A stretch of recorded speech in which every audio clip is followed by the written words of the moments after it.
Hello students, welcome back again. Let's Zoology classes.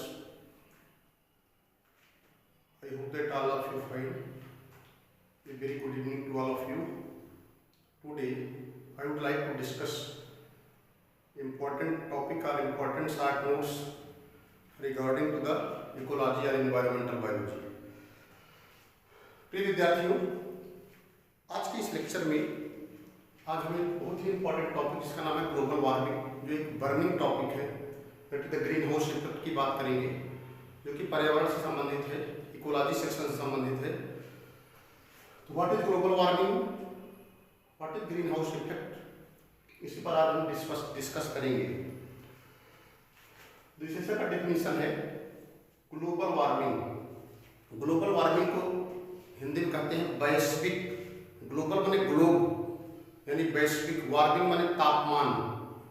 जो global warming हो रही है, जो वैश्विक तापमान में डे बाई डे वृद्धि हो रही है, आज हम देख रहे हैं कि तमाम प्रदूषण की वजह से कार्बन डाइऑक्साइड या जो टॉक्सिक गैसेस हैं उनका लेवल एटमॉस्फेयर में डे बाई डे इंक्रीज हो रहा है, और उनकी वजह से हमारे जो ग्लोब का लोअर सरफेस है वार्म हो जा रहा है, गर्म हो रहा है, यानी जो वैश्विक तापमान में वृद्धि हो रही है उसी के बारे में हम बात करेंगे कि ग्लोबल वार्मिंग क्या है, what are the various factors they are responsible for the global warming and what is the impact of global warming. So the first of all I would like to discuss about the global warming. जैसा कि global warming defined है, global warming को परिभाषित कर सकते हैं कैसे, a natural और ह्यूमन इंड्यूस्ड। नेचुरल माने क्या होता है, प्राकृतिक, और ह्यूमन इंड्यूस। नेचुरल माने होता है प्राकृतिक और ह्यूमन माने होता है मानव। इंड्यूस्ड माने प्रेरित, दो चीजें हैं। ये नेचुरल का मतलब होता है प्राकृतिक और ह्यूमन इंड्यूस्ड मानव प्रेरित। Increases in the average global temperature, प्रकृति के द्वारा हो अथवा मानव के द्वारा प्रेरित। इंक्रीज माने बढ़ना, एवरेज माने औसत, ग्लोबल माने वैश्विक, टेम्परेचर माने तापमान, एटमॉस्फेयर माने धरती, और माने वायुमंडल। तो जो हमारा नेचुरल यानी प्राकृतिक अथवा मनुष्य के द्वारा प्रेरित, इस नेचुरल अथवा मनुष्य के द्वारा प्रेरित और समझ रहे ना, नेचुरल अथवा मनुष्य के द्वारा प्रेरित जो ग्लोब का टेम्परेचर है, जो ग्लोबल का टेम्परेचर है, उसका जो औसत तापमान है इस एटमॉस्फेयर का, वो इंक्रीज हो रहा है। इनका कहने का मतलब है मनुष्य अथवा प्रकृति के द्वारा प्रेरित वैश्विक तापमान जो ग्लोबल टेम्परेचर है उसमें इंक्रीज, मतलब वो इंक्रीज हो रहा है, that is going to be increased. एक लाइन में समझिए, देखिए जो ग्लोबल टेम्परेचर इंक्रीज हो रहे हैं, either they are natural causes और they are man made causes और द ह्यूमन कॉजेज। सीधी सी बात है, चाहे नेचुरल हो अथवा ह्यूमन इंड्यूस्ड हो, मानव प्रेरित। इंक्रीजेज माने वृद्धि होना, तो वृद्धि हो जा रही है किसमें, औसत तापमान में। किसके तापमान में, ग्लोबल टेम्परेचर में, यानी जो हमारा वैश्विक तापमान है उसमें औसत वृद्धि हो जा रही है एटमॉस्फेयर के यानी पर्यावरण के, नियर द अर्थ सरफेस, धरती के नजदीक। Produce by the pollutant gases, किसकी वजह से हो रहा है पॉल्यूशन, प्रदूषित गैसों की वजह से हो रहा है। अब कैसे बढ़ाते हैं उसको देखिए, दैट एब्जॉर्ब, जो अवशोषित कर लेते हैं, इंफ्रारेड रेज, इंफ्रारेड रेज को कहते हैं अवरक्त किरणों को, अवरक्त किरणों को, एंड री इमिट, रीमिट माने पुनः, री माने पुनः, इमिट माने निकालना। पहले तो इंफ्रारेड रेज को एब्जॉर्ब करेंगे, फिर उसको निकाल देंगे, रीमिट कर देंगे, रीमिट माने पुनः निकालना। दिम, दिम माने उनको, causing rise in the atmosphere temperature, जिनकी वजह से एटमॉस्फेयर का टेम्परेचर बढ़ जा रहा है। ध्यान दीजिएगा, आज हम देख रहे हैं, today we are going to observe that day by day due to the increasing pollutants और the polluted gases the earth temperature is going to be increases, और you can say the portion of the atmosphere which is nearer to the earth surface that is increases day by day. तो कुल मिलाकर के यहाँ से यहाँ तक का भाव यही है कि मनुष्य अथवा प्राकृतिक प्रेरित, प्रकृति के द्वारा प्रेरित वैश्विक तापमान में औसत वृद्धि एटमॉस्फेयर में हो रही है, जो अर्थ के नजदीक होता है, किसकी वजह से हो रहा है? पॉल्यूटेंट गैसेस की वजह से हो रहा है। अगर इसको यहाँ से यहाँ तक हम फिर से बता दें कि प्रदूषित गैसों की वजह से धरती के आसपास के पर्यावरण में औसत वृद्धि हो रही है, और वह उसके होने का कारण मनुष्य है या तो फिर प्रकृति है। इसमें होता क्या है, जो पॉल्यूटेंट गैसेस होती हैं वह एब्जॉर्ब कर लेती हैं इंफ्रारेड रेज को, सूर्य की औरत किरणों को एब्जॉर्ब कर लेती हैं, फिर उनको रिमिट कर देती हैं, पुनः लौटा देती हैं, जिसके कारण एटमॉस्फेयर का टेम्परेचर इंक्रीज हो रहा है। ग्रीन हाउस इफेक्ट क्या है? Sunlight that reaches earth warm, सूर्य की किरणें जो होती है, दैट माने जो कि रीचेज माने पहुंचती है, अर्थ माने धरती पर। सूर्य की किरणें जब धरती पर पहुंचती हैं, सूर्य की किरणें जब धरती पर पहुंचती हैं, वार्म माने गर्म कर देती हैं, both the atmosphere and earth surface. सूर्य की किरणें जब धरती पर पहुंचती हैं तो वह पर्यावरण को और धरती की सतह दोनों को गर्म कर देती है। द एटमॉस्फेयर देन री-रेडिएट, उसके बाद जो पर्यावरण होता है, देन माने फिर री-रेडिएट माने पुनः विकिरण करता है। हीट माने उष्मा को, किस रूप में? इंफ्रारेड रेडिएशन के रूप में। सबसे पहले सूर्य की जो किरणें आती हैं वह धरती को और पर्यावरण को गर्म कर देती हैं, धरती के सरफेस को गर्म करती है और पर्यावरण को। फिर जो पर्यावरण गर्म हो गया है, फिर जो एटमॉस्फेयर होता है, तो पर्यावरण गर्म हो जाता है, फिर वह उन किरणों को, यानी चूंकि पर्यावरण ऑलरेडी गर्म हो चुका है, तो एटमॉस्फेयर क्या होता है? री-रेडिएट करता है, पुनः विकिरण फैलाता है उस उष्मा को इंफ्रारेड रेडिएशन के रूप में। अब देखिए आगे, वाटर वेपर, वाटर माने पानी, वेपर माने वाष्प, carbon dioxide, nitrous oxide, CH4, methane, chlorofluorocarbon, CFCS, hydrocarbon, ये सब क्या करते हैं? ट्रैप माने फंदे में फंसा लेते हैं, ट्रैप माने पकड़ना। सम ऑफ द हीट, कुछ उष्मा को, energy radiating from the earth atmosphere, तो ये सब क्या करते हैं? कुछ हीट को अपने अंदर पकड़ लेते हैं, जो किसको पकड़ लेते हैं? ऐसे हीट एनर्जी को जो रेडिएटिंग माने होता है विकिरण के रूप में हमारे धरती के एटमॉस्फेयर में फैली रहती है। तो उस हीट एनर्जी को ये लोग ट्रैप कर लेते हैं, जो विकिरण के रूप में हमारे एटमॉस्फेयर में मौजूद रहती है। एंड माने और, रिमिट माने पुनः लौटा देते हैं, जिसकी वजह से it causes the warming of the atmosphere, जिसकी वजह से जो है एटमॉस्फेयर में वार्मिंग हो जाती है, एटमॉस्फेयर में गर्मी हो जाती है। And warming is similar to the green house, और ये जो वार्मिंग होती है वो सिमिलर होती है किससे? ग्रीन हाउस की वजह से होती है। व्हिच आल्सो ट्रैप हीट, जो ग्रीन हाउस होते हैं वो भी हीट को ट्रैप कर लेते हैं, पकड़ लेते हैं, फंदे में फंसा लेते हैं। तो चूंकि ये वार्मिंग उसी समान होती है जैसे कि ग्रीन हाउस होती है, जो भी हीट को ट्रैप कर लेते हैं, अपने फंदे में फंसा लेते हैं, इसलिए इस प्रोसेस को कहा जाता है green house effect. And the all air pollutants responsible for the greenhouse effect are called as greenhouse gases। और वह एयर पॉल्यूटेंट्स और वह वायु प्रदूषण जो कि ग्रीन हाउस प्रभाव के लिए जिम्मेदार होता है, उनको ग्रीन हाउस इफेक्ट के नाम से जाना जाता है। So this is about the global warming, greenhouse effect. Later we will discuss about the what are the factors responsible for global warming and what is the effect of global warming in the next. So we move forward and we will discuss about the factor responsible for global warming. अब हम बात करेंगे तो कौन से factor हैं जो global warming के लिए रिस्पॉन्सिबल होते हैं। Factors responsible for global warming. Global warming is caused by the increasing concentration of gases produced by the human activities। Global warming का जो कारण है वो क्या है? इंक्रीजिंग कॉन्सेंट्रेशन, इंक्रीजिंग माने बढ़ते हुए, कॉन्सेंट्रेशन माने सांद्रण, किसका? गैसेस का। जो पॉल्यूटेंट गैसेस हैं उनका सांद्रण जो है, उनका जो कॉन्सेंट्रेशन है वो इंक्रीज हो रहा है, जो कि उत्पन्न होती है ह्यूमन एक्टिविटीज से, मानव की क्रियाओं के द्वारा। Called the anthropogenic process. Anthropogenic process का मतलब होता है मानव जनित क्रियाएं। दीज आर माने इनमें से जो मेन है उसका वर्णन हम करेंगे।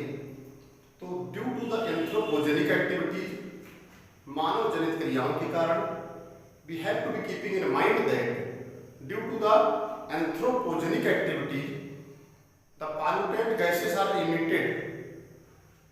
मानव जनित क्रियाओं के द्वारा जो प्रदूषित गैसें होती हैं वो डे बाई डे ज़्यादा मात्रा में पर्यावरण में मिल रही हैं, और जिसकी वजह से क्या हो रही है, ग्लोबल वार्मिंग हो रही है। Factor responsible for global warming, वो कौन से फैक्टर हैं जो ग्लोबल वार्मिंग के लिए रिस्पॉन्सिबल हैं? उसमें नंबर है burning of fossil fuel. Burning of fossil fuel में देखिए, तो बर्निंग ऑफ फॉसिल फ्यूल, जैसे फॉसिल फ्यूल की जो बर्निंग करते हैं, जलाते हैं, तो उससे लगभग 5.4 billion metric ton carbon dioxide निकलती है। समझ रहे हैं ना? Burning of fossil fuel add 5.4 billion metric ton of carbon dioxide each year to the atmosphere. सोचिए, फॉसिल फ्यूल के दहन के कारण, समझ रहे हैं ना, फॉसिल फ्यूल के दहन के कारण प्रति साल 5.4 billion metric ton carbon dioxide atmosphere में मिल रही है। This is the first reason. इसके अलावा क्या है, बहुत सारे कारण हैं। डिफॉरेस्टेशन, डिफॉरेस्टेशन के अंतर्गत क्या होता है, indiscriminate cutting of the plant. आप देख रहे हैं बिना किसी कानून के, कानून तो बहुत है, डिफॉरेस्टेशन में क्या होता है, बिना कानून का पालन किए इनडिस्क्रिमिनेट अव्यवस्थित तरीके से पेड़ों की कटाई हो रही है। तो डे बाई डे हम प्लांट को कट कर रहे हैं, तो indiscriminate cutting of plant reduces consumption of carbon dioxide from the atmosphere। क्योंकि अगर पेड़ पौधे ज़्यादा होंगे, हरे प्लांट्स ज़्यादा होंगे, तो वह कार्बन डाइऑक्साइड को कंज्यूम करते हैं, कार्बन डाइऑक्साइड को कंज्यूम कर लेते हैं, जिससे टेम्परेचर जो है रिड्यूस होता है। क्योंकि डे बाई डे जो है प्लांट को हम कट कर रहे हैं, अव्यवस्थित तरीके से प्लांट को कटिंग कर रहे हैं, प्लांट कम होते जा रहे हैं। जब प्लांट कम होते जा रहे हैं तो जो एटमॉस्फेयर की कार्बन डाइऑक्साइड है उसको कम कंज्यूम कर रहे हैं। अगर कम कंज्यूम कर रहे हैं तो कार्बन डाइऑक्साइड का लेवल एटमॉस्फेयर में बढ़ रहा है, पहला कारण। दूसरा, अगर प्लांट सूख जा रहे हैं, गिर जा रहे हैं, when they are going to be die, तो उनको हम बर्न करते हैं, और बर्न करने से पर year 1.6 billion metric ton of carbon dioxide प्रति ईयर हम एटमॉस्फेयर में मिला रहे हैं। तो दो मेन कारण है। First, due to the indiscriminate cutting of the plant, अव्यवस्थित तरीके से हम पेड़ों को काट रहे हैं, पेड़ों की संख्या कम हो रही है, जिससे वे कार्बन डाइऑक्साइड को कम कंज्यूम कर रहे हैं। कंज्यूम तो कर रहे हैं, लेकिन जब दिनों दिन पेड़ों की संख्या कम हो जा रही है तो कम कंजप्शन हो रहा है। जब कंजप्शन होगा, कम कंज्यूम करेंगे, तो कार्बन डाइऑक्साइड का लेवल एटमॉस्फेयर में बढ़ेगा। दूसरी बात, इन प्लांट्स को बर्न करते हैं, जब प्लांट्स को बर्न करते हैं तो लगभग 1.6 billion metric ton carbon dioxide per year atmosphere में मिल रही है।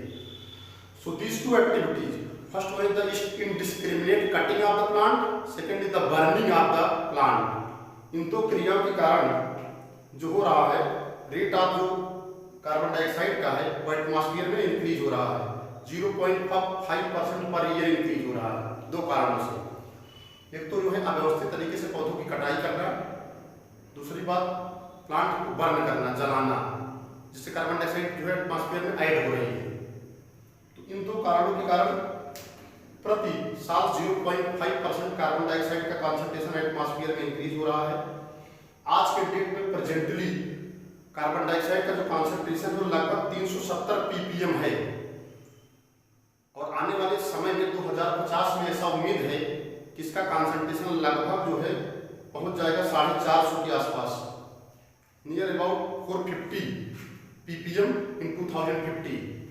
तो 2050 में कार्बन डाइऑक्साइड का कॉन्सेंट्रेशन जो है 450 ppm के आसपास पहुंच जाएगा, ऐसी उम्मीद है। और अप्रॉक्सीमेटली लगभग 40-50% एटमॉस्फेरिक ग्रीन गैसेस जो होती हैं, वातावरण की जो ग्रीन गैसेस होती हैं, ग्रीन हाउस इफेक्ट होता है, दूसरे शब्दों में कहेंगे एटमॉस्फेयर का जो ग्रीन हाउस इफेक्ट होता है, उसके लिए रिस्पॉन्सिबल जो होती है 40 से 50% होती है कार्बन डाइऑक्साइड। इसके अलावा ह्यूमन अलग है, ग्रीन हाउस गैसेस। नेक्स्ट है थर्ड, ग्रीन हाउस गैसेस में क्या है, ह्यूमन एक्टिविटीज प्रोड्यूसेस क्लोरोफ्लोरोकार्बन।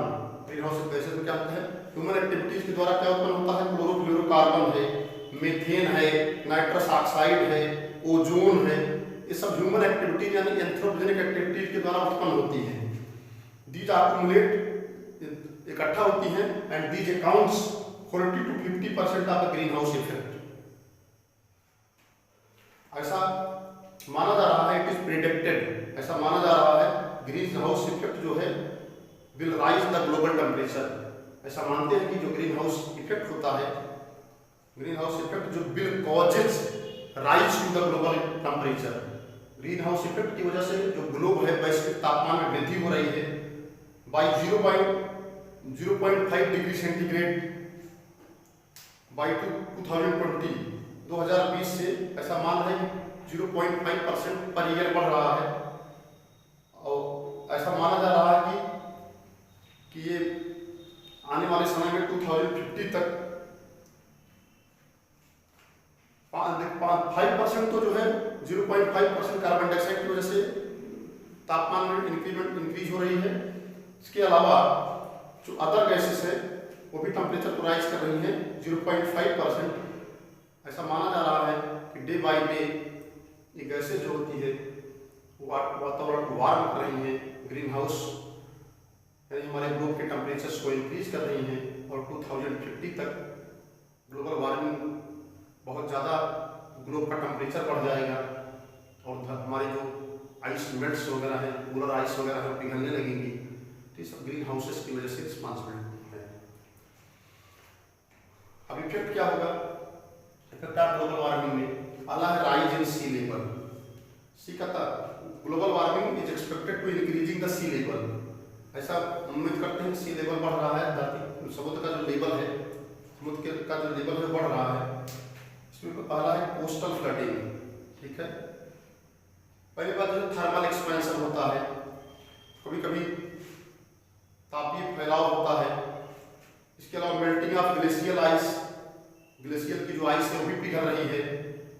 जो धरती पर पोलर आइस है, ध्रुवों पर जो बर्फ जमा हुई है ग्लोबल वार्मिंग की वजह से, वो धरती जो पोलर आइस है उनको पिघल रही है। Due to the melting of the glacial ice and polar ice, that is also the causes of the rise in the sea level.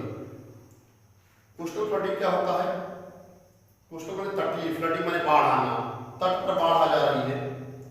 Coastal flooding are expected to experience the increasing the sea level, rise of 45 to 50% of the year of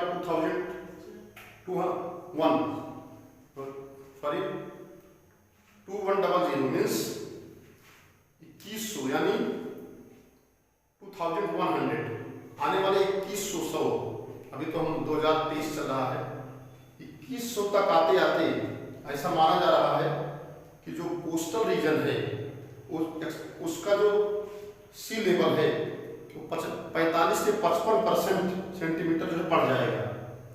इसका maximum प्रभाव क्या है coastal flooding का, जैसे समुद्र के किनारे जो भी सिटीज हैं, जैसे मुंबई है, न्यूयॉर्क है, most of the cities they are situated on the bank of the C.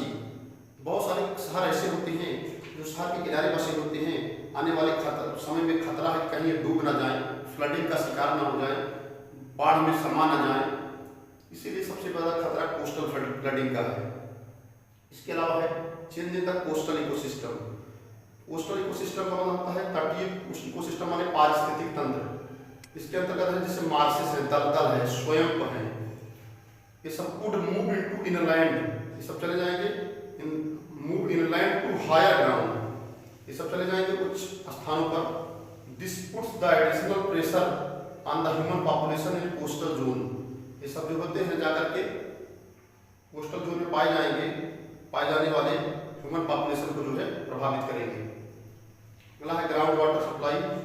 Ground water supply पर